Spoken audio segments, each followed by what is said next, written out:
think we have a problem. Welcome, listeners, for our next 12th episode of Pitbull Pit Podcast with my co-host, Soji. Hi. And a new guest, Dexter. Hello. Well, guys, we need to And, work on our greetings. step. Let's say hello in droid voice, like we are pit droids. Roger, Roger. And now, Roger, Roger. okay, that will do. And not hello, not only to our listeners but to viewers as well. We are live on Twitch. Yeah. And the viewers.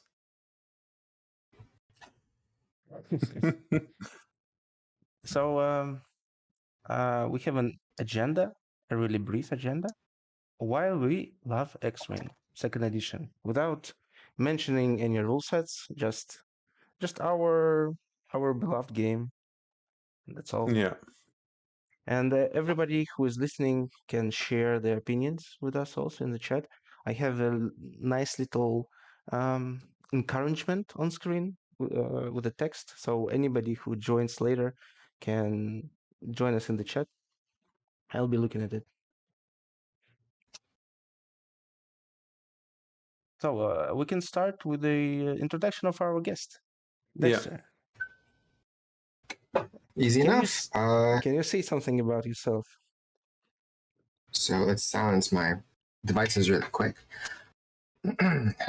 So my name's DexterOrdinary, Ash in real life.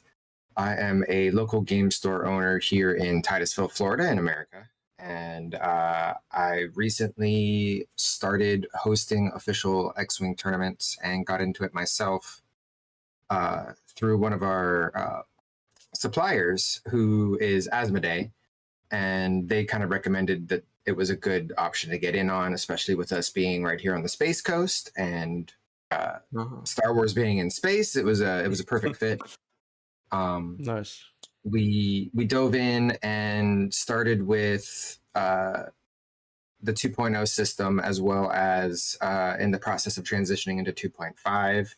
But after a bit of back and forth with our community, it turned out that 2.0 ended up being kind of the favored system. So ever since then, we've been supporting X-Wing Legacy gameplay here at the store. That's cool. We How big is run your community? tournaments weekly. So at its biggest, I believe we had half a dozen people, each with full factions ready to play, including up into huge sizes as well. That's enough to which is probably start. one of the reasons why they preferred the 2.0 system as well, as it was ready to play.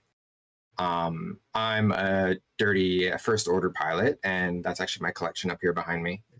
That I actually bought used, and yeah,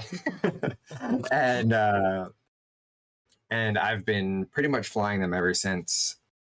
I actually just did my first little step into the scum side with the mining TIE fighter, and I am really excited to just ignore asteroids. It's really fun. Yeah, I can agree with that. Absolutely. That's why I wondered. I love. Sorry. Yeah, I wondered a couple of times of getting it just for fun. Mm-hmm. I mean, I could always switch it out with an FO fighter as long as everybody agrees, right? So, but yeah. So as far as outside of X-Wing, I'm kind of more of a jack of all trades. I'm very proficient with computers and data processing. So, I do programming. I actually worked with the military there for a hot minute as well, doing custom programming suites. So I am happy to start putting some of my laser focus over onto the X-Wing side, because I really enjoy playing Legacy, but the app support isn't quite there. Yeah. And when you guys approached me, I was like, yeah, sure, I'll fix it. Yeah, a lot of very people thankful. are looking forward to it. Oh yeah, so many. And we actually, on the application side, we will have a breakthrough in Discord integration with YASB, with xwinglegacy.com. And I'm working on a bot that will display lists from links like R2D7 bot does, and it will be done with the company of Rollbetter, because the owner of Rollbetter will provide an API endpoint which converts Oh, nice. YASP links to XWS, and it will help a lot. Excellent. So how long have you been playing X-Wing? Ooh, I think so about a year, I would say. I don't think it's like less than 6 months. Of course, I am a game store owner, so I kind of bounce between all the games. But for quite a few months there, we were running weekly events, including what I lovingly call Droid Ball, which is the droids you were looking for is the official event name. Mm-hmm. As well as just having a string of different Aces High games. For the store, at least, it was real easy to get people involved when it was like, hey, just show up and play the game. And when you're dealing with, X-Wing, and to kind of start off the conversation, one of the things that really attracted me to X-Wing personally, especially when comparing it to other miniatures games, was that everything was pre-printed, everything in the box was ready to play. There was a little bit of list building, but that almost added to the environment for me, where if I buy, let's just say Battletech, you have to build the stuff, you have to learn about the rules, you have all this stuff, whereas with the maneuver tools and everything being ready to play out of the box, like it was just a real easy way to hop in and get into the game. And that's what really kind of grabbed me and kept me in it. I can agree with that. Me myself, I'm not fond of painting a lot or sculpting or any of that. It's a big part for many people. Mm-hmm. Yeah, Everyone wants it. For me too. I think I before X-Wing I looked a bit at other tabletop, and it was always like, okay, I don't want to get into painting because I want this painting time to play. And yeah, with X-Wing you don't have to paint, so more time to play. Yeah, or you could do what I did, and I actually ended up altering. So I think it was one of the Defenders that has, I think, the yellow highlight on the outside of it. Yeah, and I was customizing those paint jobs. I think I even have one that we started stocking Warhammer recently, and I actually did a like Age of Sigmar golden TIE Defender, where it's like it's all goldened out with like blue and white accents all over it. It actually came out pretty good. So it's like you don't have to paint, but you can. Yeah, and it's probably easier to get into painting because like you have a template where are what to paint, because you don't come with just a gray box. And I can tell you what really tells about this situation with the pre-painted miniature. I bought brushes, paints, primer. I made even a wet palette for myself, and I only painted one mini, and it was like just adding stripes like on top of the already existing paint, and that's all. Throughout the like year or two, I never touched it again because I didn't need to actually. Yeah, and especially like some of the Warhammer kits we have, like some of the I would say probably the average price is like $60 for a single unit. Like, yeah, you're getting anywhere from 4 to 10 models that you get to put in that and paint, but you're paying $60 for the work of having to paint it. Whereas with X-Wing, you get in the game on an Aces High game for $24 and 24 US dollars. I should keep in mind we're global right now.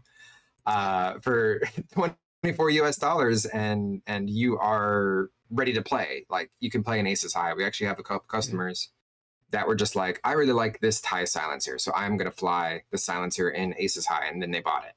So it's really cool to be able to have that opportunity where you can just buy ready to play, fully ready to go. So yeah, even Corset has already a ship that can be used in Nexus Highs Luke Skywalker on X-Wing. Yeah, and then you also have like you can either go full list building or you could just use the threat system with the. I think are they preloaded?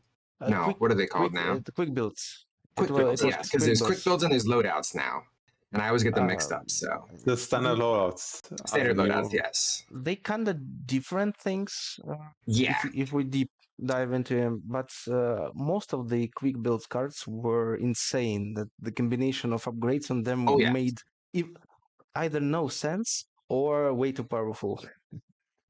yeah, and I've been like bouncing back and forth between. So I started with the threat system, and then I grew into 2.0, and then in working with the 2.0 trying to do list building, I would go out and try to find like different lists that were available, especially because first order is the ships are a little bit beefier, so you have less points to work with because your ships are higher points roughly. And so I was trying to get some information, see what other people were doing. It's kind of the way I like to list build, but with 2.5, it's a completely different build system, and they have different slots available. So going between like the threat where you have these slots available, and then going into 2.0 with just a flat point system, and then 2.5 had had a completely different. This is called slots, right? I'm not crazy. Like the slot layout for the individual ship, It's or for the pilot, I guess technically. it's Um, loadout points. Loadout points. Loadout value they call it. Loadout Well, value, I'm speaking about like it has this TIE Fighter FO has a talent, it has a modification, Slots, yeah, and slots. it is yeah. slots. Okay, cool. Yeah. I just wanted to make sure I'm using the right term because we're kind of in a bubble over here and we haven't really reached out too much, but most of the terminology carries over. So yeah, it's like trying to compare the difference. I look at these like list fortress and stuff like that, and they're like, yeah, you have to use this missile on this TIE fighter. And then I look at my list and it's like I don't have a missile slot. So like Yeah. so what am I supposed to do now? So, we've been over here kind of list building in a bubble trying to figure this out, and I'm hoping that's one of the things that, again, the app can start bringing a spotlight on, because there doesn't seem to be a lot of 2.0 tournaments that give you that Yeah. curated, perfected lists for each of the different factions. I Yeah. could say that list building is one of the most exciting things about X-Wing. Oh yeah. Like, I just remember when I just started, like the first year and a half of X-Wing, I was list building constantly on the toilet or on work, during work, before going to bed. Like every spare minute goes into builder, and just you learning new cards, you learn new possibilities, new combinations, you mix things up even if not preparing for a game. It's just so cool. I had so many lists saved just because I found some fascinating combinations and wanted to fly. And Oh yeah. honestly, I even remember that there are a number of lists that I just haven't an opportunity to try because there's so many. Oh yeah. Right. Yeah, it's the same. It's the same for me. It's list building is one of the main tools, especially like the freestyle. I have to. Wow, I can choose how much goes onto what and so on, and yeah, and the combinations, and like Sochi described for me, I was while play I find it really fun while playing to talk about it, what you can improve, what you can't, where are the other combinations, where is the improvement. It's half the fun for me too. Yeah, I remember finding my first like combo when I started looking at the Droid Ball build. So for those listening, it is I believe it's a 200-point squad with a maximum of 4 ships, and it is all about using your action to move a small droid on the field to the opposing side's goal, a la soccer or football for the Europeans. And I found, I believe it's Lynn in the Thai FO has the primed for speed, if I remember correctly. Yeah, with the slamming in exchange of a hit. So the big thing about Droid Ball is you get to respawn. So blowing up is not the end of the game. So in my mind, I was like, I'm going full prime for speed. I'm just gonna blast across the entire thing and just start boosting this thing out of here. And like I remember just digging down to that little like list building and you know like fully optimizing, because I remember when I first started, it was very difficult for me to narrow down the choices. It was almost too many choices. And when you then have to like account for the loadouts as well, or sorry, the upgrades, it's like, well, do I get the 50-point slicer, or do I get a 33-point TIE fighter and then kit it out with as much as I can with like extra hull and stuff like that? So as soon as I found that little, like you were saying, like the combo where I'm like, I'm going to focus on this thing, it really helped like drive that archetype, I guess, home. Yeah, and I remember when you fight really cool interaction with abilities, and the first time you play this list, you are so obsessed on triggering this exact combo that you lose the game just for the sake of it. Oh yeah. Oh, that I had that one too. I think it was Major Vonreg and Static. And if I think it might not be Major Vonreg, but it was the BA Interceptor. It's Hollow. Was it Hollow who transfers the Hollow, yeah. Oh, it's so bad, but it was so good whenever I'd just like, okay, and 2 crits, have fun with that. And then they'd be like, I save all of them. All. Well, I tried. Oh yeah. Yeah. You really need to fly up close with the Static. Yeah. Oh, my combo, I think one of my favorite combos where I was like, I played this list just for the combo was when the Sith Infiltrator came out with Doku, and you can get heightened perception and then get yourself onto I7, shoot, cloak, and the last force is for getting rid of the stress token. You burn through all your force, but it's really fun to just say, okay, I've attacked you before you can attack me, and I have like 3 defense dice on 10 health shit.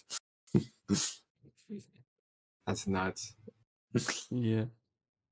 I remember playing like a list with the Upsilon shuttle and a bunch of Typhos because I didn't have anything else at the time, and I found the combination with the hyperspace tracking. How does it pilot called who spawns ties in front of him, like in the bubble of 02? I think that's Leeson? No. I know who you're talking about. Dormits. Dormits, yes. Yeah. Yeah, and I get a bunch of ties, and I gave them focuses and just flew 5 straight just to find 2 of my ties destroyed before they can shoot. Oh. Oh no. Yeah, something goes wrong. Yeah. You got to get that null with the swarm tactics. That's all you need. Yeah. Oh man, I remember the swarm tactics too. For me, I was just nothing but TIE fighters, and they all had swarm tactics with a null in the thing. It was just like everybody shoots at 7. Let's go. Why not? It wasn't good, but it was fun. Yeah. Oh, I tried way too hard to trigger the hyena bombers, but they can launch a bomb, sit on a rock, and launch a bomb. And the first 2 games, I was just sitting there and like I wanted to trigger this combination and lost, and the hyenas did nothing. And you bombed yourself. Yeah. In the second game, I bombed myself. Yeah, so classic. No, a couple of our Droid Ball games ended up with people bombing themselves, and I'm okay with this. Yeah. I just remembered one of my favorite lists of all time. I started playing it at early age stage of my X-Wing path. It was Kylo Ren on Silencer, Blackout on Silencer, and Muse with the squad leader, which allows you to coordinate. And because of the Muse ability, where he removes the stress at the start of engagement, he could coordinate every round as well as his life. And with that, Silencer can perform 4 action a turn. So you Oh, coordinate him, he does an action, then auto thrusters, then his activation, another action, auto thrusters. If you plan it right, it's just Oh yeah. mind-boggling. And you have 2 aces at initiative 5, and it's really cool. And with that ability, I overcome the liability of Blackout, which couldn't move out of the way of an obstacle before because there were no sensitive controls back then. So I just parked him in front of an obstacle, then I coordinate him a boost or barrel or whatever, and he is free to go. oh, Blackout is one of my favorite, all-time favorite chips too. It's so fun to try to trigger this exact thing to be behind Zorks. Yeah, I remember going like full on that with trick shot and everything. Just like I want all the dice. Yeah. And it's great when it's happened. Even it's like every second game, and it feels great every time. Yeah. And that's the great thing about like the game as a whole, is being able to get those really crazy like one-shot kills, but as well as on average, you're not taking out a ship in one hit.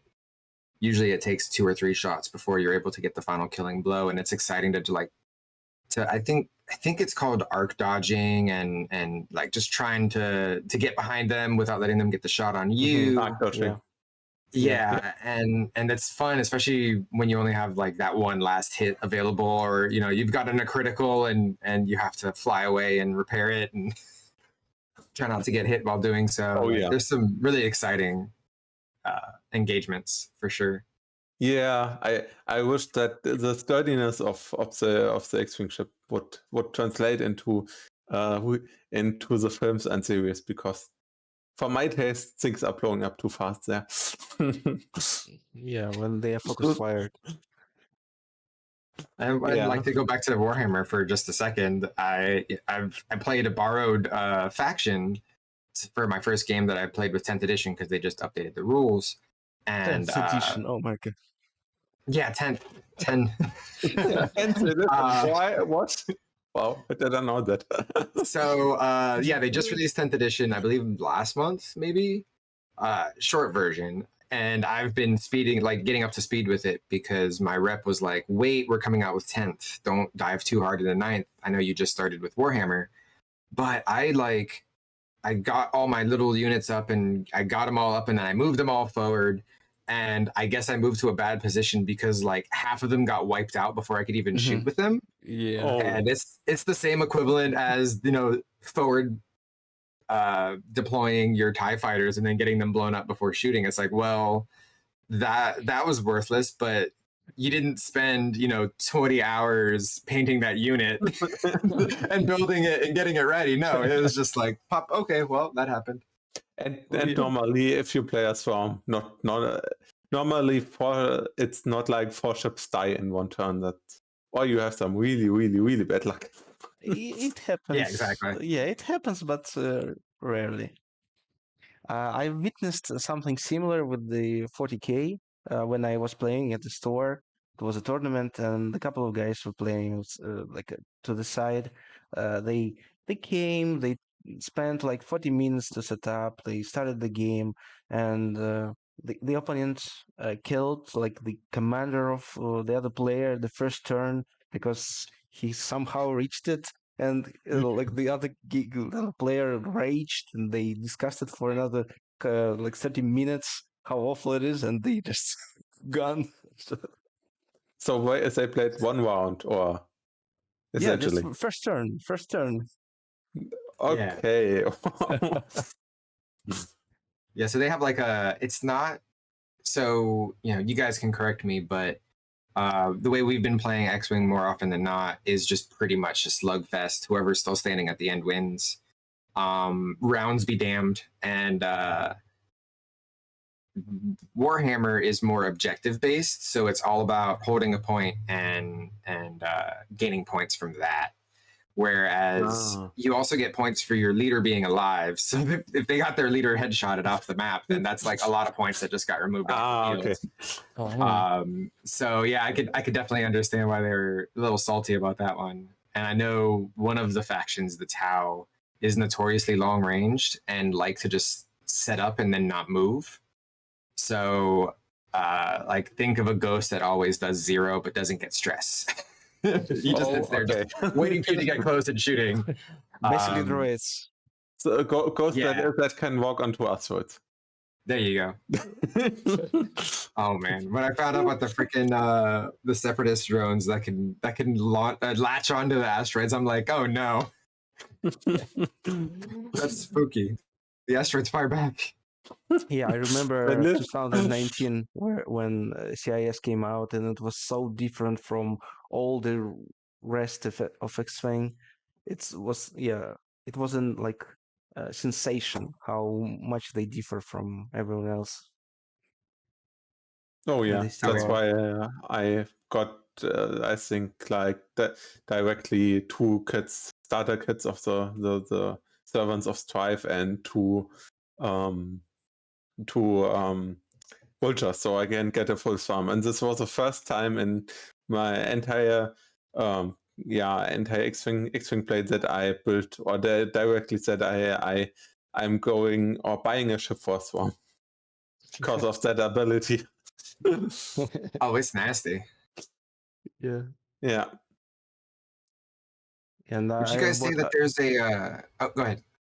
I just wanted to say that I bought 2 Servants of Strife packages and 2 extra vultures for the swarm, and I played it like maybe a couple of tournaments and never returned to swarms again. Yeah, me too. Yeah, being CIS my main faction. So we actually didn't have a separatist player for quite some time. And then right before they ended up moving. So the reason why I said we have about half a dozen is we actually had 2 or 3 move away. So we're trying to build that back up. But I wasn't even exposed to the separatists until maybe 2 or 3 months ago. So I was mostly flying against Empire, Republic, and the other Republic that's from the first movies. The Republic is Empire. I'm sorry, the Rebels, the Rebel Alliance, the Empire, and Resistance. The Resistance. There we go. Yeah. Those still get jumbled up in my brain for sure, especially with them having nearly identical icons. That just messes with my head. And ships. And ships, yeah, true. Yeah, it was funny having to order stuff for my salesmen and then being like, well, I'm looking for this one. And they're like, no, wait, is it this one or is it this other one? Or I don't have that name. Like, what is it actually called? So that's a little bit of fun that I've gotten to endure trying to order stuff for customers. But I get cool kits like, let's see. I get cool stuff like my little organized play kit for Aces High. Woo. Yeah, I think it's the best mode for introduction to X-Wing. Oh yeah, for sure. Yeah, it is. It is easy enough, and your mistakes are not clapped by 20 ships, or not 20 ships, by a wing of 4 ships shooting you off the face of the map. You know what I mean? Yeah. Yeah. When I introduce new players, it's like you said, like here's 1 ship, or max 2 ships. Yeah, but it's not really so interesting to play like a duo. But if you get a 3rd player, it gets better a lot. Oh yeah. Yeah, but for all those who are listening, from my rich experience with Aces High tournaments, 4 players is minimum. Don't try to play it below that. And since you said rebuilding, for all those listening, we have a new flyer up on our website. You can print out and like get in your local store and distribute it and see and post it and everything. Yeah, basically advertisement material to attract new players.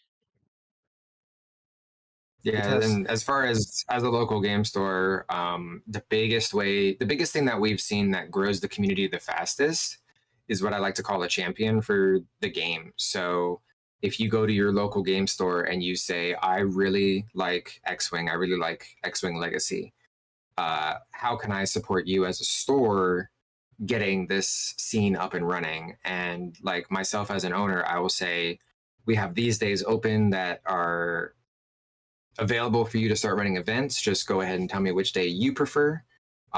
Best case is bring your own group. So if you have a friend or two that also plays, bring them with you.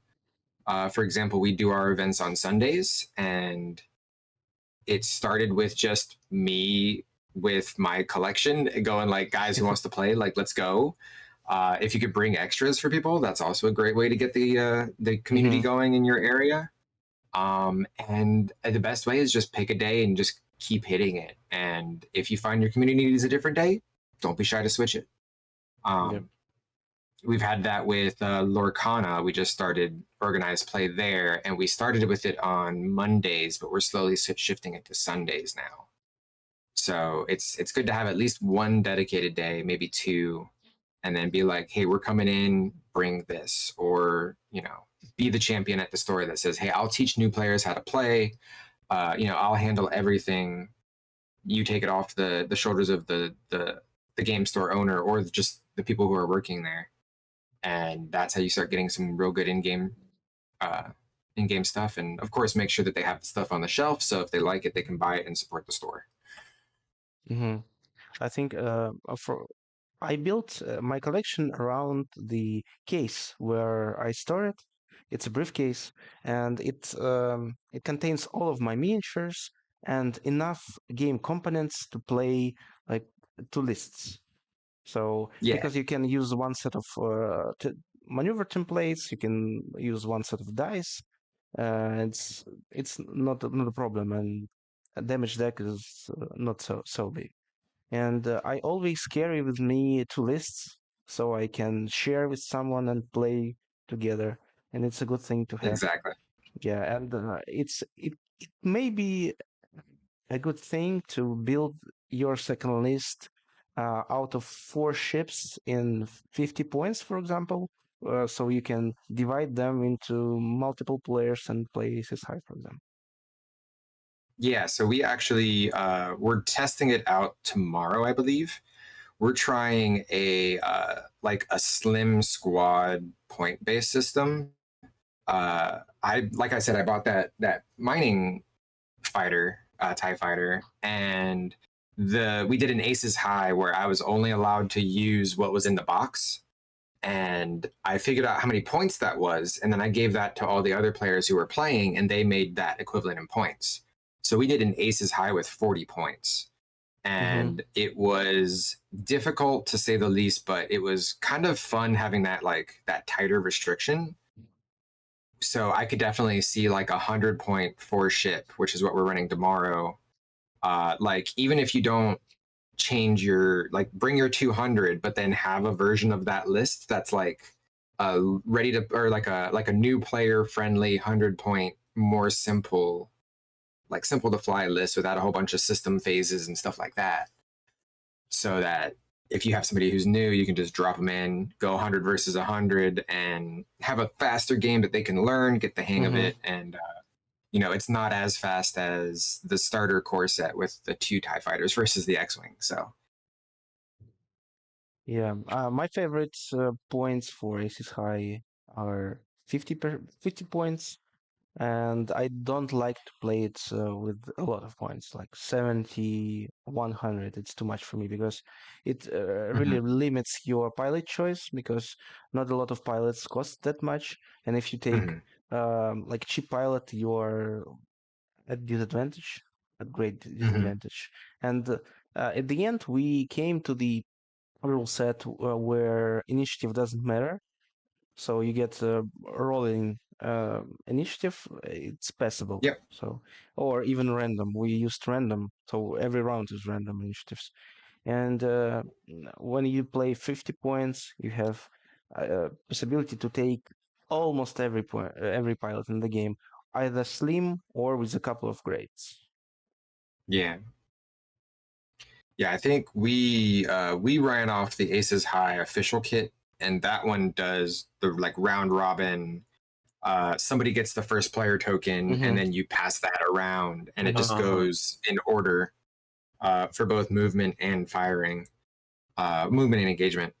Uh, so that way was definitely that felt more fair because at that point you're just building the pilot for what they do. You don't have to worry about the initiative cost or adding an extra point or two just to get that 3 initiative to a 1 or vice versa. So I could definitely see the benefit of going with the 50, and I think I'm liking it a lot more after doing that 40-point ship.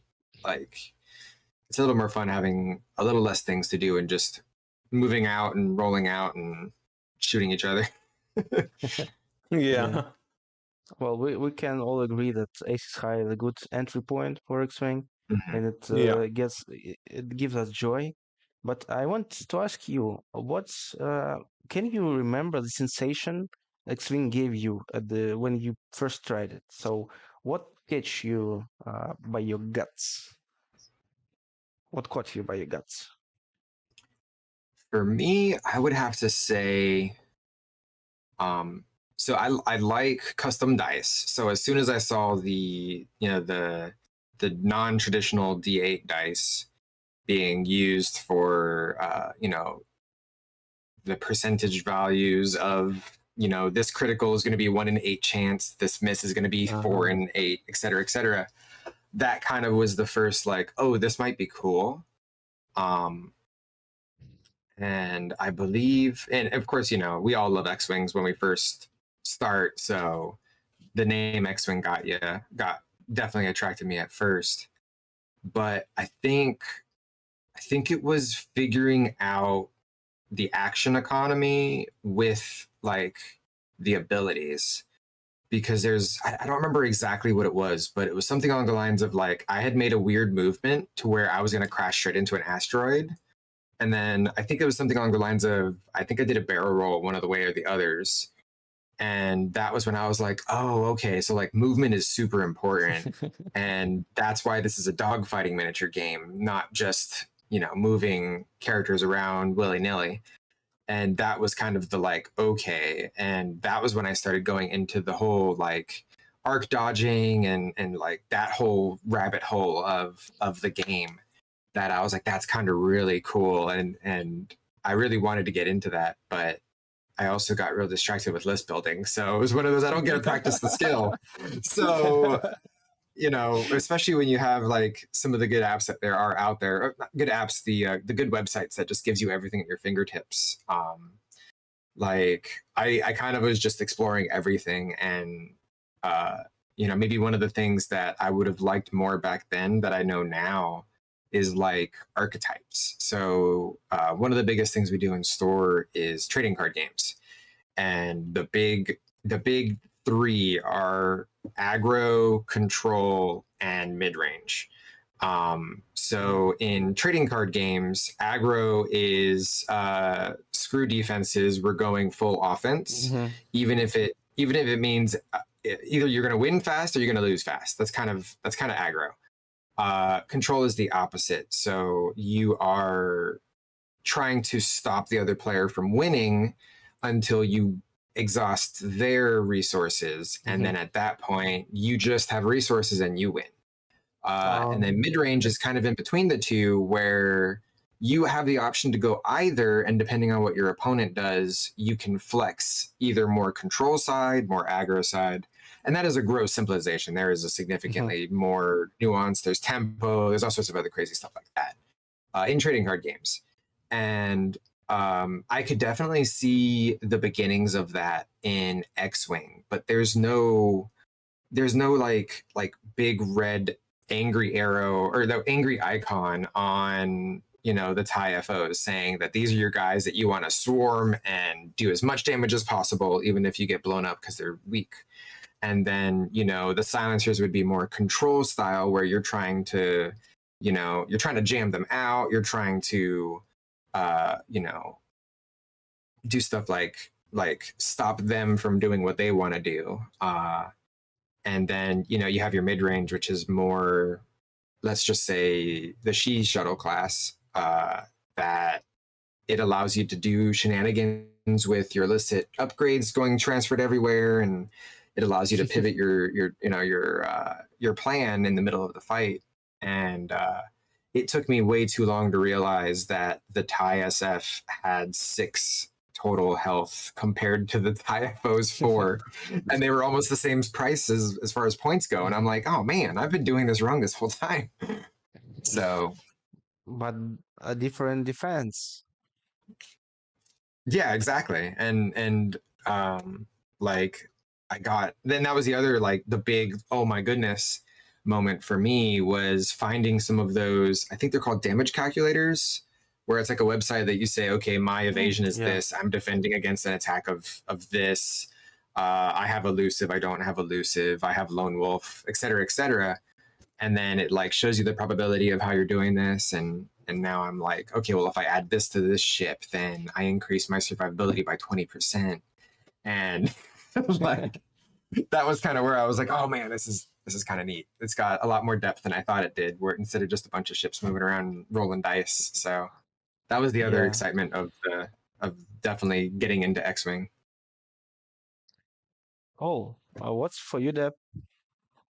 For me, it was, for me, similar, like, or what I really liked is I played X-Wing Alliance, and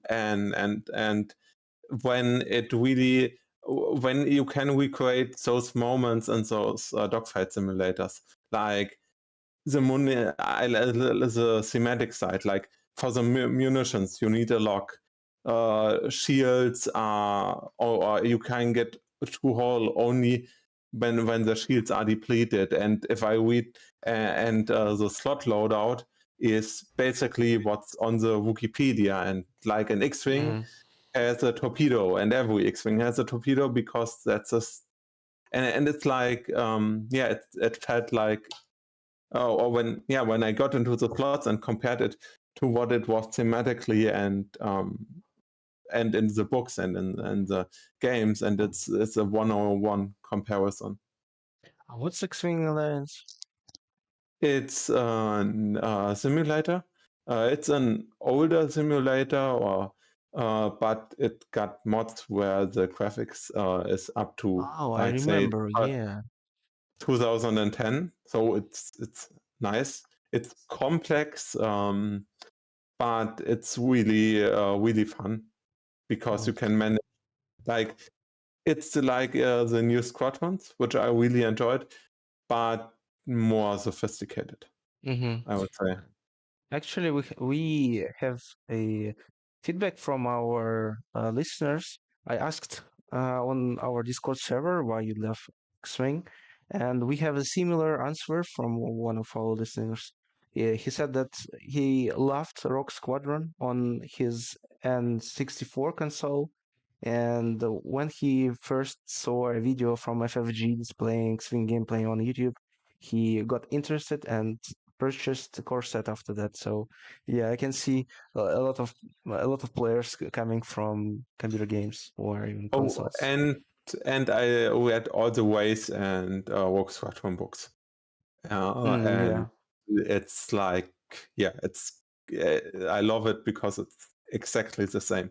You can do the same scenes, you can picture everything the same. I've never read a bunch of books from Star Wars. Only like a couple or maybe even one. Yeah, I've read a book, Jabba Hutt's Castle or something like that, and I have a book about Qui-Gon Jinn and Obi-Wan Kenobi in their earlier ages. Uh, but maybe I should read about squadrons, as you mentioned. Rogue Squadron, the Droid Rogue Squadron is Squadron, yeah. Legends, but it's like hands down. I read like I think 30 of the new books, and I read in what is called the Alphabet Squadron, which wasn't bad, not a bad book by any means. It's a new but one, yeah, which tries to do a bit of the same, but the actual descriptions of the dogfights, it's not bad, but Rogue Squadron and Rise Squadron I think are better. Have you read them, Dexter? I've actually not read most of the stuff. So my actual Star Wars exposure is of course the movies and Clone Wars to like casual viewing. Like I never watched the whole thing all the way through, but like I picked up on like 3 or 4 episodes here and there and kind of got into that story as well. I mostly got into Star Wars using the video games now that you mention it. So I don't. The Pod Racer game, 100% was. I spent way too much time figuring out that you could use 2 Nintendo 64 controllers to do one of each of the sticks, and then actually like playing the game like an actual like Pod Racer. That was a blast. And then I don't remember which game it was. Maybe either of you remember, but there was one where you were on one of the speedsters, I think they were called, and you were trying to use the little grapple hooks to trip the AT-ATs. I don't play it, but it's. I wanted to say it was Nintendo 64. Yeah, I know what game you are talking about. What was the name? I've never heard one. Know.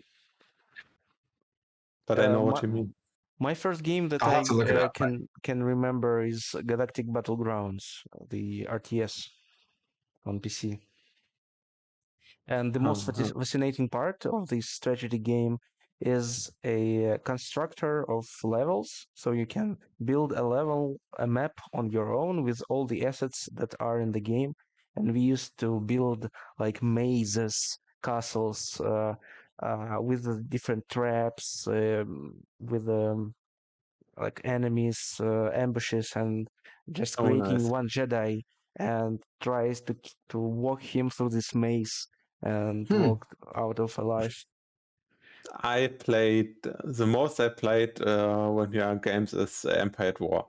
With it's like there are fantastic mods out there. So yeah, I have a friend who still plays it almost every week. Yeah, the only ground game I played was Battlefront. I played a lot of Battlefront, the original Battlefronts. Yeah, they were great. That was fun. But I was also huge into simulation dogfighting games, so like jets and stuff. So that's probably why that translates so well to X-Wing. Yeah. Especially because you can't, do K turns and S turns and stuff like that in a jet. You can only do that in space. So there's something satisfying about having somebody behind you, and then all of a sudden you do, a too hard right, and now you're facing them and they're getting shot in the face. It's great. Well, I have a similar experience with getting into X-Wing. In 2018, I knew about X-Wing for maybe 5 years at least, because I was playing in a role-playing group, and our dungeon master, was playing X-Wing at that time. And from time to time, he told about new expansions from 1.0 from his experience. Like he told me about the release of TIE Phantoms and how they can cloak and emerge in like unexpected space, and it will sound cool. But he never asked me if I want to try, for example. So I never thought about it either. But then in 2019, I tried a 1.0 course set, with like X-Wing to TIE fighters and simplified rules where you just pick a maneuver and shoot without actions, without red, without blue. Yeah. Yeah, and even this simple movement of ships around a couple of obstacles were so sensational that I felt it like I am operating a starship in space and doing all these maneuvers. It's so precise and your move matters. It was so inspiring that I knew at an instant that it will be my game for the rest of my life. Yeah, now that you mentioned, I do remember that very, very first game. So the stuff I described before was like when the game clicked, but we did the exact same thing because I don't know if we had the original Core One set or if we used the what's it called? The first Star Wars trilogy. Well, I guess it depends on if you're talking time. Star Wars 1 through 3, the set that came out for that with X-Wing. With the sequels. Force Awakens. There we go. Yeah, I got it. yeah. I got that. The brains. Yeah, I think we were doing the Force Awakens, and they also had that like that baby, not baby, but like smaller rule set that was just move, shoot, and I remember when like we started getting the hang of it, and then it was like, oh well, now we have actions and stuff you can start doing. Yeah. And then my simple like little turned into like going over here, barrel roll, fly out of the way, and now you're like going all over the map. Oh man. Yeah. And then I also remember, there was one of our players, Boots, he actually had this crazy build where we didn't realize that you could only use each action once. So I think he boosted from one side of the map to the other side of the map and then like shot me. And I was like, what the heck is that? Like, that is ridiculous. And it was just a blast just to see him being like, all right, I'm going to do this and I'm going to do this and I'm going to do this. And like, just that chain was just amazing. And then of course, I was like, man, I want to do that too. So I started looking at the rules and I'm like, oh, wait, no, we can't do that. That's, that was definitely breaking the rules, but man, was it cool. Yeah, also what another thing is like when I looked at X-Wing and saw how many ships it is, it one of the reasons why I was instantly like, this is great, is because it was actually not just TIE Fighter and X-Wing, because I came in with Wave 7 and you had the K-Wing, E-Wing, you had the Phantom, so you always you had stuff that were outside of the movies, and reading all the books and only like and where the E-Wings were and the Phantoms and the Defender came and come from, and you only don't see them in the movies, and I really wanted to play with them or like have them outside content outside of the books, and that was, I think, what also hooked me, like to see, okay, I can play a TIE Defender that I knew from the books. Yeah, I never heard about it before X-Wing.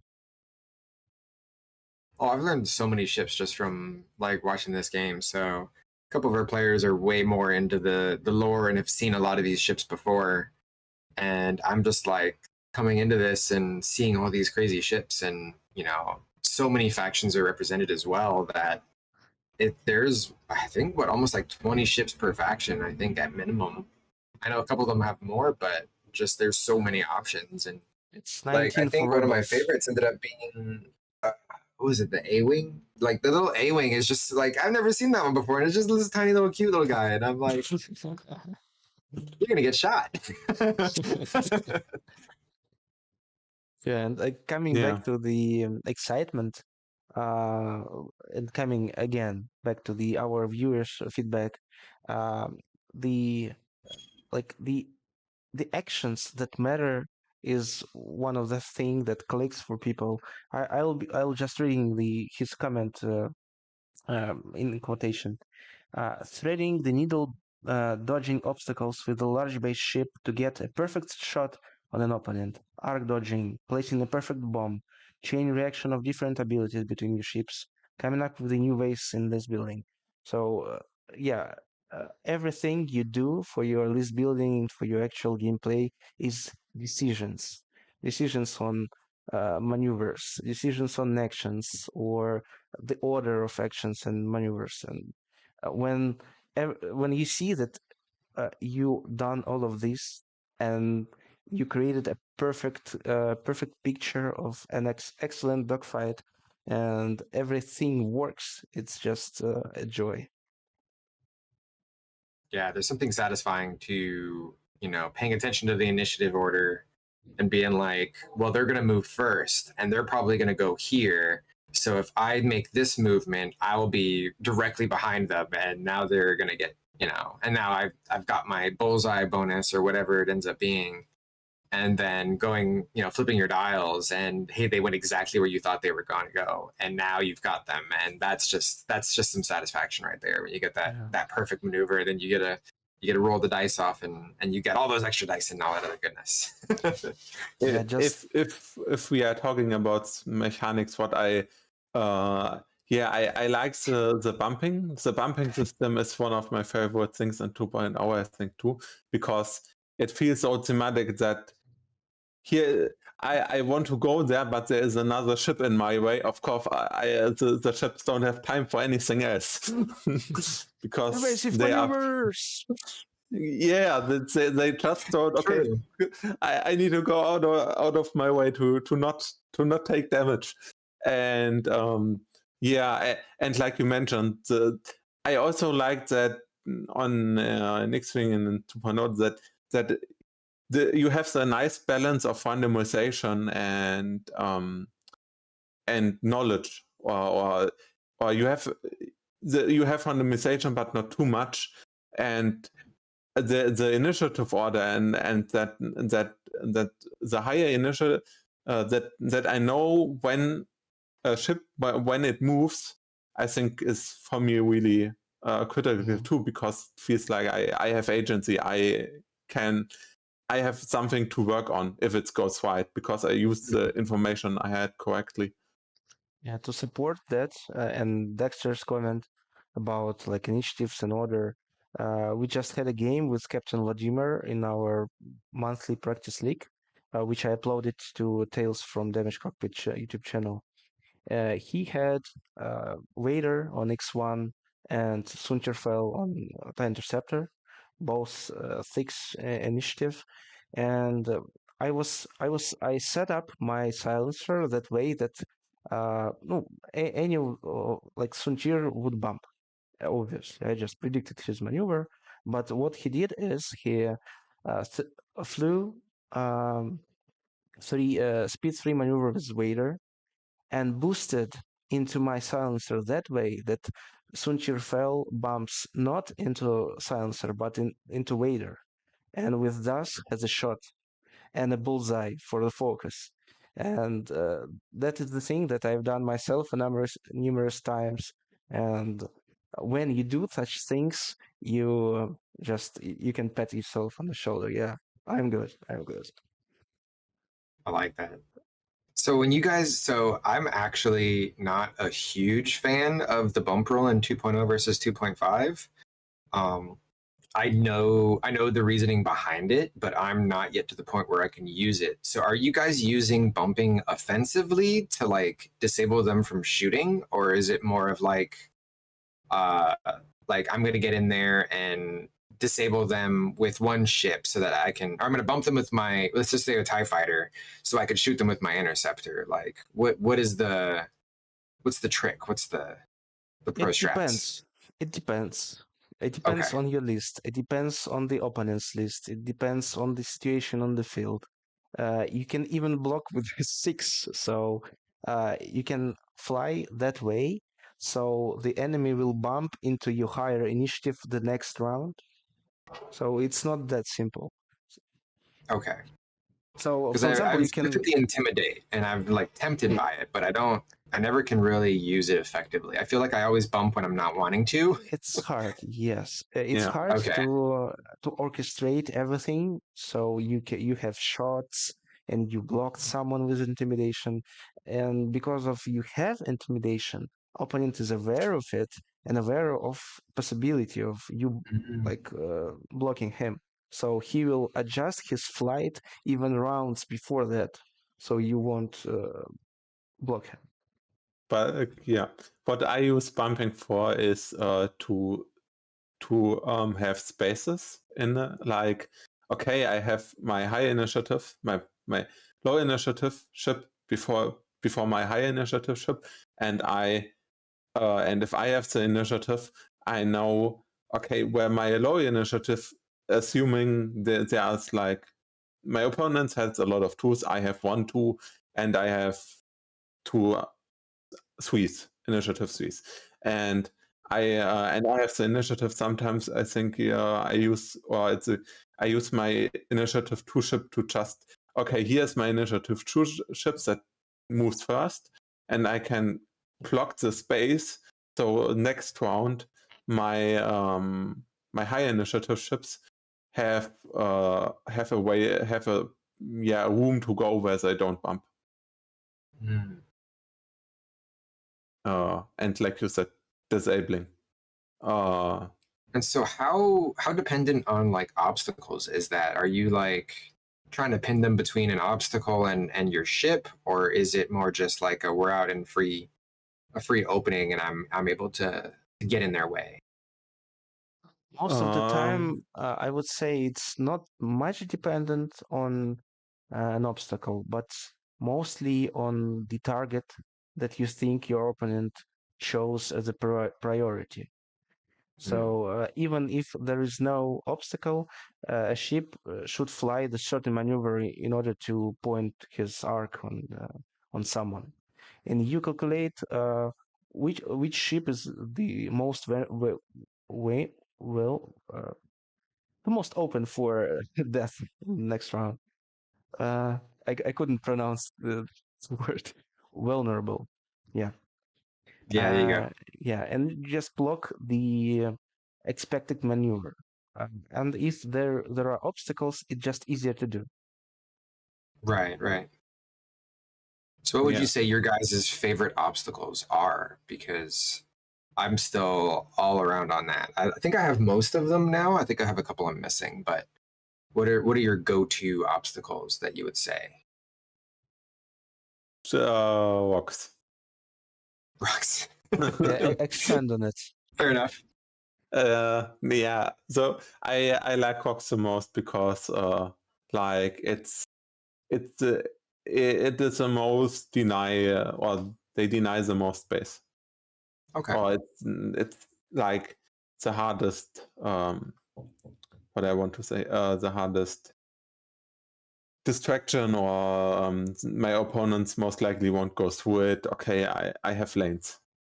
And I oftentimes play like 4 or 5 ships list where it's good to build a kill box. For me, it's also rocks. Because if I don't know what to bring, and I didn't think about it too much, I take the biggest rocks available, because if you force opponent to land on them, because sometimes you can even block the opponent's ship that way, so it overlaps an obstacle. And if they land on it, overlap it, it's the most biggest punishment in X-Wing not shooting, because X-Wing is a race of damage race, and if you are not shooting, you are losing. So I just tend That's a to great way to bring put it, actually. yeah, and but most of the time I try to think through which obstacles will benefit my list the most. For example, if I want my list to play against swarms, I tend to take long obstacles, the longest one. So it's, for example, um, debris clouds. They are the longest, I would assume, and to block lanes. So, for example, if I don't want enemy swarm to move into middle from a side, I place obstacles that way, so they cannot do it without splitting. And it doesn't matter really which obstacles are they, because they deny action anyways. And if I play someone like Taika Selcher, for example, the new aiming pilot who can make actions under 2 or less stress tokens, I tend to bring debris clouds, for example, because it's less likely to get damage from them, and they don't get strained, and I can handle stress, for example. If I take Nantex fighters without ensnare, I would bring gas clouds because I can tractor through them, or I can move through them and tractor myself after that, so it gives me more flexibility. I even remember very clearly the final round of one of my tournament matches where I won by saving my Nantex. What I did, I performed a maneuver, and it was okay. So I didn't lose any actions. I rotated my arc away from the enemy because I wanted to save points. I tractored myself through the cloud and took an action because I could lose it only with a maneuver, not with tractor barrel. And I got coverage from the obstacle on range 3 and with an evade, and I safely defended that shot. That's a pretty cool idea, actually. And for example, if you have an ace with the afterburners, you can safely fly through a gas cloud and then afterburn yourself out of arcs.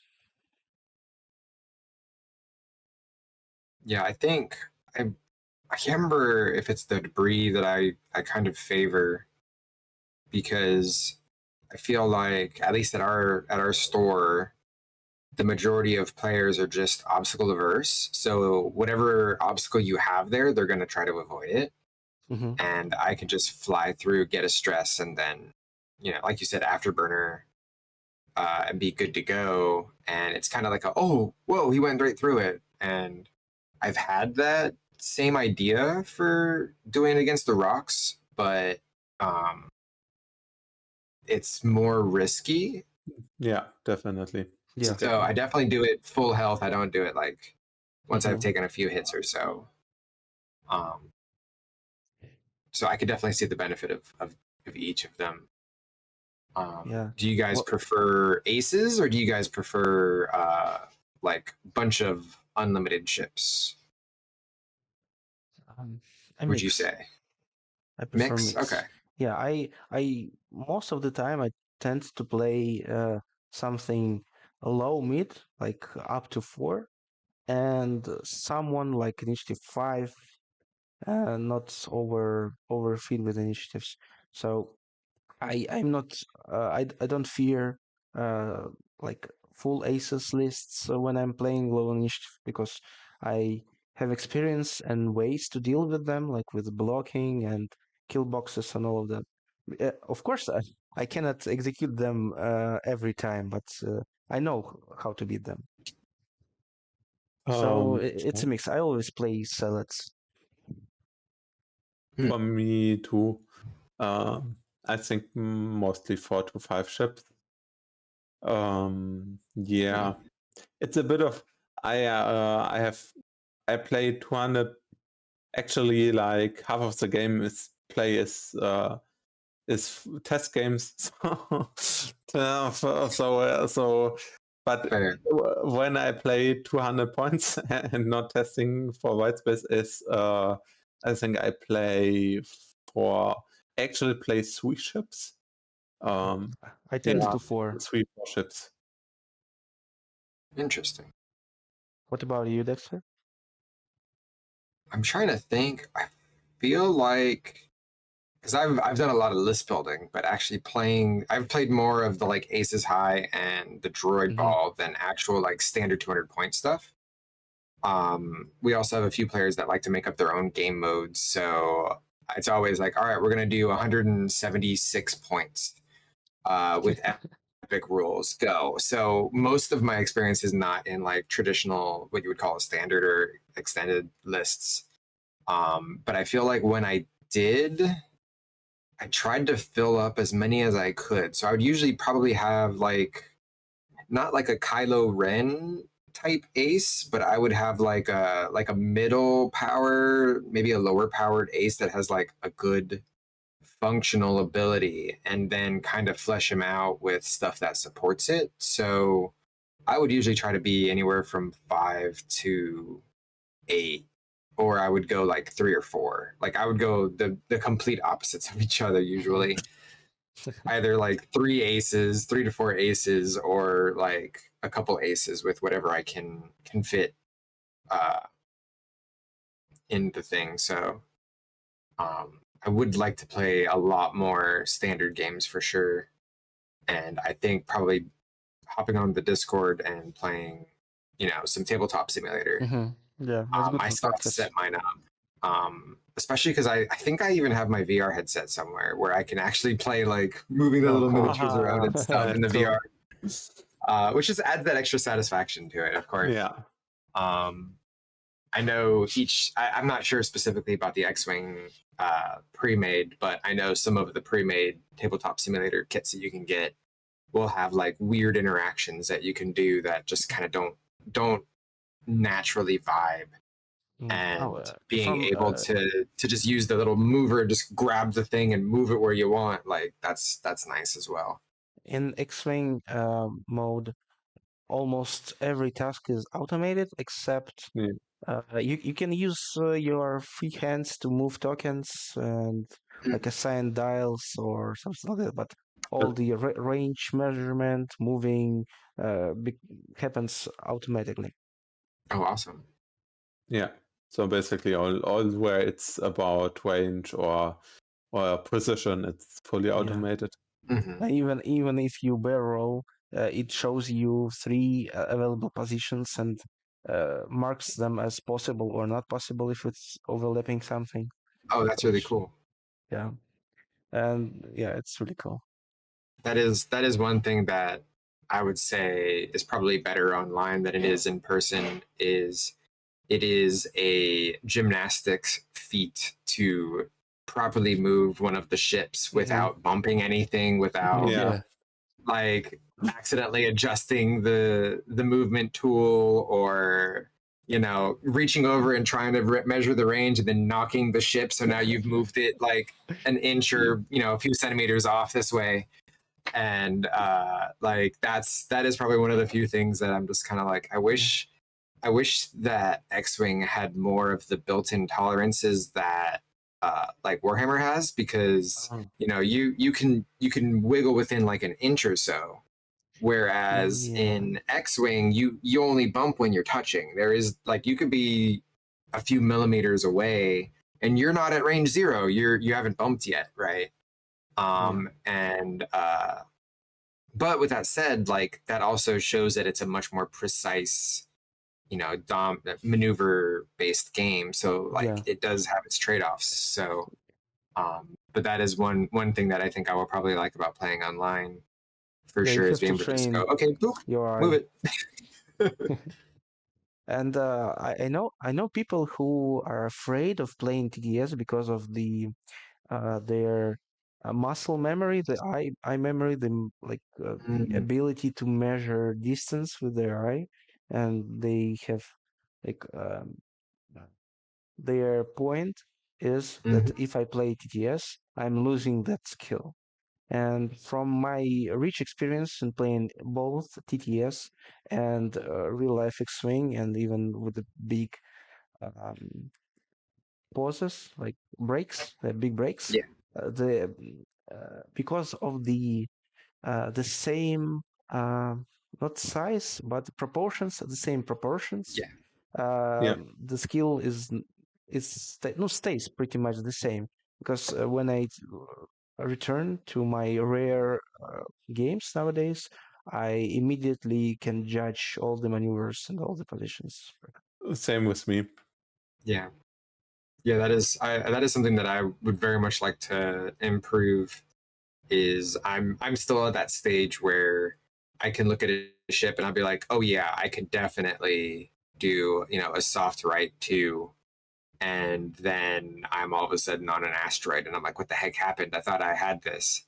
And some of it I'm sure is just, you know, misplacing the templates and stuff like that. But I know a lot of it is still just that muscle memory because we very quickly stopped pre-measuring. I know, like for maybe like the first 3 games or so, we would kind of like hold the little thing over top of the table and be like, all right, where is this going to get me? Da da da. But then, you know, very quickly it was like, all right, you're not supposed to do that. So I don't have as much experience as I'd like to, but I definitely could understand that muscle memory being super important because if you're trying to move very precisely, especially if you're arc dodging or if you're, you know, trying to thread the needle on some obstacles, you definitely want to be able to do that, especially without telegraphing what you're trying to do, because you start putting your little like, oh, I'm going to put my little my left 3 in front of the ship. Well, now they know I'm thinking about going left. At the very least, it doesn't matter if I do that or not. They know I'm considering going left, and now they've got that extra information. Yeah. So I definitely could understand that, and it is definitely a skill that I want to work on. And it sounds like that's a good one to do in tabletops. I've seen some websites, but just doing it is a completely different feeling, of course.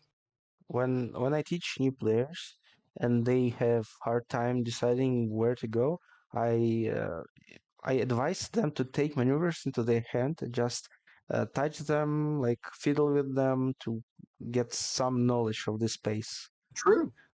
Yeah. And even in TTS, I refer to actual maneuvers that lay on the side of the virtual table, and I look at them and I like measure with my eye the exact distance. But it's hard in TTS because the sides of your screen are acting as a fish eye, like so. Yeah. It's yeah.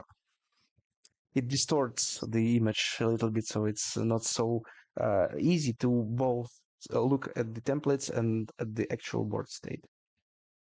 I think that is one benefit that the VR headset actually does give, is it gives you a near accurate representation of the table as you would see it in real life. And of course, you can always move back and forth like this with your actual head to kind of get that depth that you need to be able to eyeball it, which is very much a cool option. I do like that holding the templates though. I'm gonna to definitely start using that idea. And I have one more trick for you to play X-Wing precisely. So you know this common situation where you need to hold the ship with your finger. Yeah. Yeah. So most of the time, if you lift the finger from cardboard token of your ship, it sticks. So it's not so easy to. Yeah. So the pro move is to roll your finger on the nail and only then lift it. Oh, okay. Yeah. That way you keep the pressure, but then it cannot stick on your nail. I will definitely do that. And do I have one? I don't have one handy. Dang it! I was gonna try it.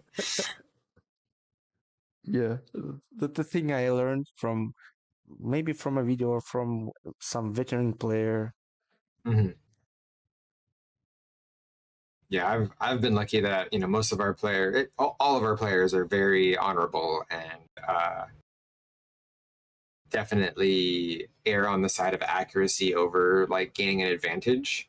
So we're very, very often like, all right, you hold the mini, I'm gonna put the template against it. Now you hold the template, I'm gonna pick up the ship and move it. Now you hold the ship, I'm gonna pick up the template. Like there's a fun little dance that we do, but it is very accurate, and you know, it gets rid of a lot of those inconsistencies that can butterfly effect down the line. So I just remember the fun interaction which we have on tournaments, in-person tournaments, when the fight happens over the other side of the table from you. it's not convenient to operate your ships like from the other side or turn Right. walk around the table and you say, "Can you move my ship, please?" Yeah. Oh, I'm playing X-Wing, the best time of my life. Oh, it's great. I do run the store while I'm playing occasionally. And yesterday we were playing with a newer player, and we were doing Aces High, and I don't. It was my last. I had one hole left on my little mining Tie Fighter, and because I had the whole upgrade because I'm awesome, and I was in the middle of everybody, and I had a stress if I remember right. So I was like, well, the only thing I could do is blue 3 straight, repair the thing, and hope I survive. So I set my dial. I put it down, and Boots again was like, "What's your action?" And I'm like, "I'm repairing the card and hoping I live." By the time I came back, they had already moved my ship, repaired my card, and they're like, "All right, we're attacking you. Get ready to roll." And I was like, "Ah, sweet!" So I got up there, rolled, and got blown up. So, The but best it's day nice of being able your to be life. like, "Yeah, just do my stuff for me." It's great. Yeah, let's go. And uh, with the normal games with miniatures where you move your like minis with the ruler, you can't really do that. No, not at all. Yeah. I haven't played any besides Warhammer, but Warhammer is very much just okay, here's my miniature. I need to move it this far, and it's there. That's it. That's as much as it goes. Like it is very loosey goosey, and while that is appreciative, um, it's that finesse that you can get out of perfectly navigating through a bunch of not objectives, objects is just very satisfying, especially when you get to shoot after that. Yeah. I do definitely love re-rolling, and I think who is it? Is it Midnight?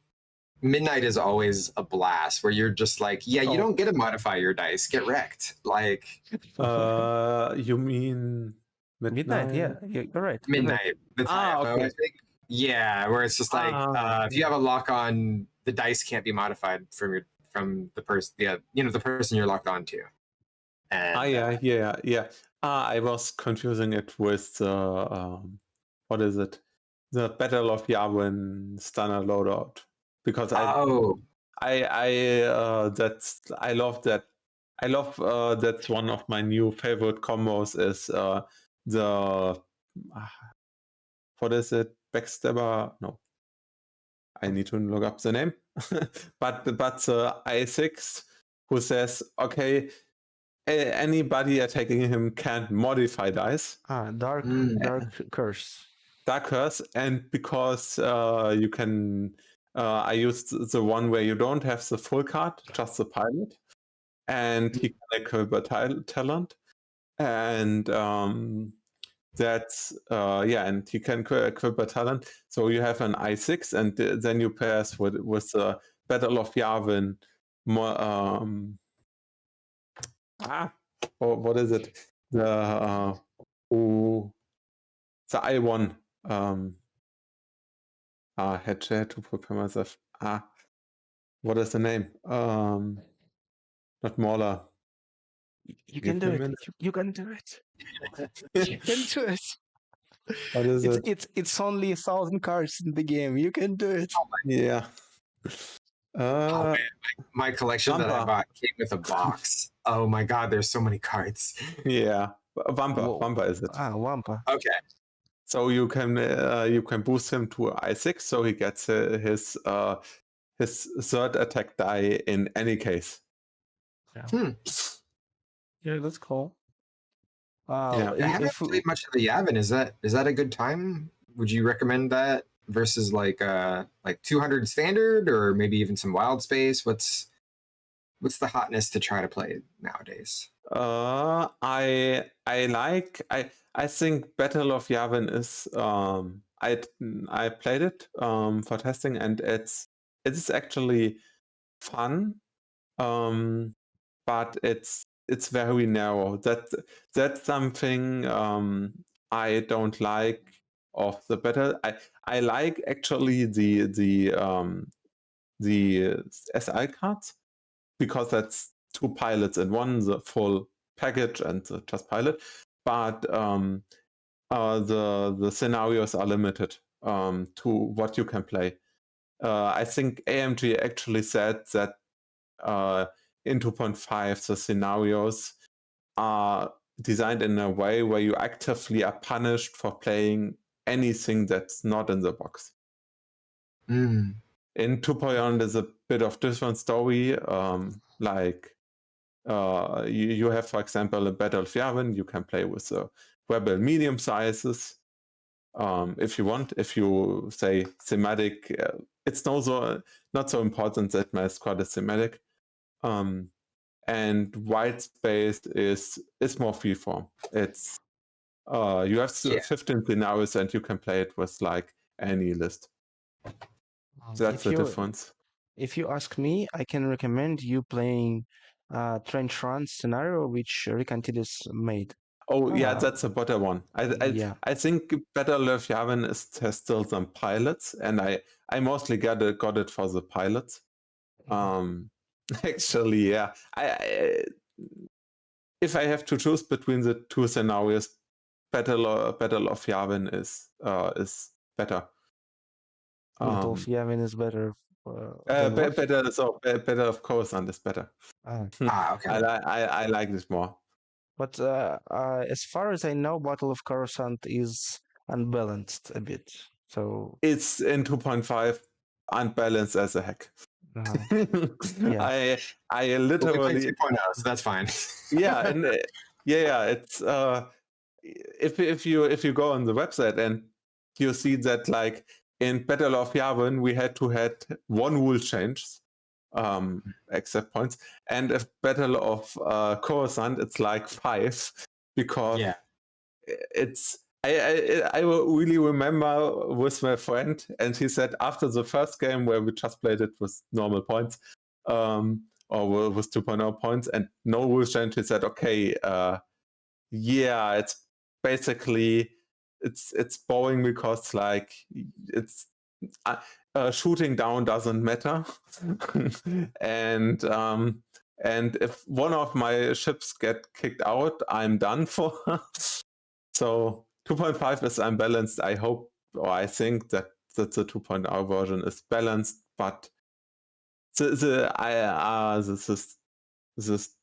structural what the scenario wants to achieve on a structural level, I like it, I have to say. And as for Trench Run, I mentioned it's a mode that we created in the Russian community, and designer of it is Rick Antilles, who recently joined our XTP team and helping a lot with the website, with the wild space. Huge work. Yeah, and I helped him in some design choices and in playtesting, and it's really fun and meant to be played with the 200 points, so standard list. And it's really thematic, and it has interesting interactions with the trench run itself, with the with the hole, with the turrets. They have fun. I will send you a link after we're done. Yeah, and I will post it also in the descriptions for people to try out if they listen to all of our episodes till this moment. Yeah, I would all in all describe it like Battle of Yavin, the not what you described the version. The scenario is not so interesting. The cards are nice. It's undercooked. The whole scenario is a bit undercooked. It's undercooked. Battle of Coruscant, the scenario is more interesting. The separatist cards are not that interesting. The Republic I love. And white space is more, if it's more standard game, it's more I want to build my own scenario. It's a sandbox, basically. Right. Scenario sandbox. Yeah, it's a sandbox. The other ones are you have this scenario and this rules and you can change it. And white space is I is a sandbox. I build my scenario that fits for my squad. Yeah. And I think AMG and that entire crew are gonna probably. I'm expecting, this is all speculation. I'm expecting them to kind of step things up, because when we first started stocking them, and I'm like, hey, can I get organized play kits? They were like, yeah, oh yeah, we got some, and they actually sent me the first free for all kit, which, if it's not obvious, there it is. Still has the Fantasy Flights logo on it because it's from back then. So they did not have anything ready, but now they're starting to come out with actual AMG based kits. Mhm. So I'm hoping they'll start looking at these like scenarios. I think it was one of those, they tested the waters with those scenario kits and kind of just got it to market, and then they saw how well it did, and Yeah, I guess so. like how well it performed, because there are still X-Wing players out here, and they're now looking to make it nice, because that's I went from that like old box to now I have this nice beautiful AMG Store Championship box that's actually done really nicely and fully updated. So it definitely went from like phoning it in to now, hey, we still have this community, we should definitely grow it. Mhm. So hopefully they'll be coming out with a lot more cool content that we can bring in, and Hope especially your the community, scenarios. I think the scenarios are the funnest. hope your community grows bigger. Yeah, and I'm Yeah. definitely Full support. I want to be sharing some of these kits with you guys as well for the international groups, because we Americans here don't need none of that their other language crap. So maybe the Yeah. Spanish, you know. Maybe you can But take a metric system, for example. yeah, you know what's funny is not to bring up Warhammer too much, but I was surprised that the UK developed Warhammer game uses inches as their measurement system. And I'm like, that's like some kind of exotic, measurement system for everybody over there in Europe. Like, that's just what we use here. What the heck? So, Maybe it's something legacy. Maybe the previous miniature games were using it, or their market target market was US. so I think if I remember, I did like a really shallow dive in wargaming, and I believe the games originally started in America Mhm. with like D&D miniatures, while people were like waiting for games. I can't remember the exact story, but it broke down to where people were just wanting to move miniatures on a table, and they were like recreating old war like stuff. Mhm. Yeah. And then that slowly turned into like custom rules and not replicating history, but like making new war fights. Mhm. And then Yeah. that was what kind of brought out into Warhammer and all these other, tabletop miniature games, including Star Wars, X-Wing, Legion, and stuff like that. So Yeah, I think it's I like have just a carryover from the original. I think wargaming or tabletop wargaming basically came from, okay, we want to recreate historic stuff, and then like you described the development, okay, no, we can use it as a really good game system on its own and not just Mhm. recreation. Interesting. I've played Legion one time, which is partially classic like war game tabletop, because you move uh, your squad leaders with the template, Yeah. and then you move all the rest of your squad like randomly Yeah. around it. And I played an introduction game of Infinity, and there it's more classic. Mm. Yeah, I haven't tried. I've seen Infinity, but I haven't actually played it myself yet. I've been staring. It broke my brain a little bit when I was trying to learn it, because you move first, and after you done all your moving, you measure who saw you, who you saw, Oh, and then you're deciding who can shoot you on the way you were running. Like huh. it's something strange and unnatural for the first time. Yeah, I haven't seen that in any of the games I've played, so that's actually kind of interesting, but that seems Yeah, like it a doesn't lot feel a lot of convenient. things to track. Yeah. Yeah. And then like, oh, what happens if you missed one? Now you got to roll all the way back and do this the different way. And I could see the benefits and on either side for sure. In our local area in Russia, Malifaux got really popular. Have you heard about it? Well, which one was it? Malifaux. I don't know how to actually pronounce it. It's like fantasy based, like grim fantasy tabletop war game I'm not familiar with that one at all. with I know. leprechauns, goblins, and all crazy Oh stuff. no, yeah, that's a completely new one to me. Yeah. So I think that while we are jumping onto different games, besides Yeah, X-Wing, we talked about pretty much everything that uh, was driving us about X-Wing, I guess. Yeah. And we talked a lot about a lot Oh of man. things. Yeah. And what's fascinating is that we actually agreed on the most things, and all that we described was unified as our X-Wing experience. And with that, we can say that X-Wing is just overall a great game, for sure. Yeah. like no other. Definitely. So maybe we can leave a message to our viewers, listeners, to actually, after listening to this episode, come back to us in the Discord server. Um, Links in the description, and you'll see and ask anything channel with the post. Why do you love X-Wing Second Edition? And maybe share with us your personal story, or you can just say that you agree and all these things we mentioned clicks inside you.